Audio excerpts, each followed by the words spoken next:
বিংশ শতকের দ্বিতীয় দশকে প্রথমবারের মতো বিশ্বযুদ্ধের সাক্ষী হয়েছিল মানব সভ্যতা। 1914 থেকে 1918 সাল পর্যন্ত স্থায়ী সেই যুদ্ধকে ওই সময়ে প্রভাবশালীরা সব সংঘাত বন্ধের যুদ্ধ আখ্যা দিয়েছিলেন। প্রথম বিশ্বযুদ্ধ শেষে এমন রক্তক্ষয়ী ঘটনার পুনরাবৃত্তি ঠেকাতে লিগ অব নেশনস নামে একটি আন্তর্জাতিক সংগঠনও গড়ে তোলা হয়েছিল। এই সংগঠনটিকে বর্তমান জাতিসংঘের পূর্বসূরি বলা যেতে পারে। তবে ইতিহাসবিদদের ভাষ্য অনুযায়ী ওই প্রথম বিশ্বযুদ্ধের সমাপ্তি পর্বই পরবর্তী বিশ্বযুদ্ধের বীজ বপন করে গিয়েছিল, যার ধারাবাহিকতায় মাত্র 2 দশকের মধ্যেই পুরো পৃথিবী জুড়ে আবারও বিশ্বযুদ্ধের ডামাডোল বেজে উঠেছিল। সঙ্গত কারণেই এই যুদ্ধটি দ্বিতীয় বিশ্বযুদ্ধ নামে পরিচিত।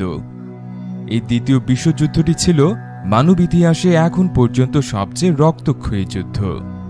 আনুষ্ঠানিকভাবে 1939 থেকে 1945 সাল পর্যন্ত চলা এই যুদ্ধে পৃথিবীর কমপক্ষে 30টি দেশের প্রায় 10 কোটি মানুষ সরাসরি অংশ নিয়েছিলেন।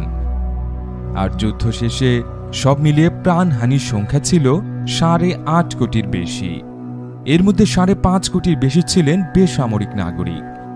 আর এই দ্বিতীয় বিশ্বযুদ্ধের সময় নাৎসিদের দ্বারা নির্বিচারে ইহুদি নিধনের কার্যক্রমটি মানব ইতিহাসের অন্যতম বিষাদপূর্ণ অধ্যায় হিসেবে বিবেচিত হয়।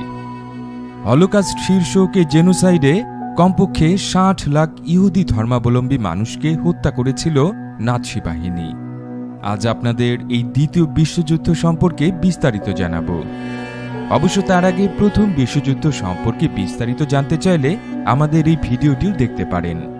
সুপ্রিয় দর্শক, চলুন তবে আর কথা না বাড়িয়ে আদ্যপান্তর এই পর্বে ইতিহাসের সবচেয়ে রক্তক্ষয়ী সংঘাত এই দ্বিতীয় বিশ্বযুদ্ধ সম্পর্কে জেনে আসি।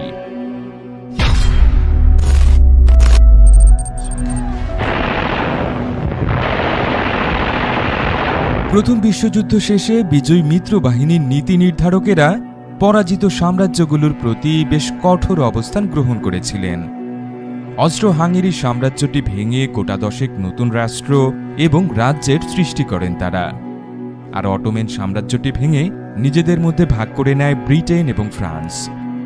এই ভাগ বাটোয়ারা অস্বীকার করে তুরস্ক নিজেদের একটি স্বাধীন রাষ্ট্র হিসেবে ঘোষণা করে। প্রথম বিশ্বযুদ্ধে আত্মসমর্পণ পত্র হিসেবে স্বাক্ষরিত ভার্সাই চুক্তি অনুযায়ী জার্মানিকেও বেশ চড়া মূল্য দিতে হয়েছিল। প্রথমত রাজ্যটির পশ্চিম সীমান্তবর্তী একাধিক এলাকার নিয়ন্ত্রণ ফ্রান্স এবং বেলজিয়ামের কাছে হস্তান্তর করা হয়।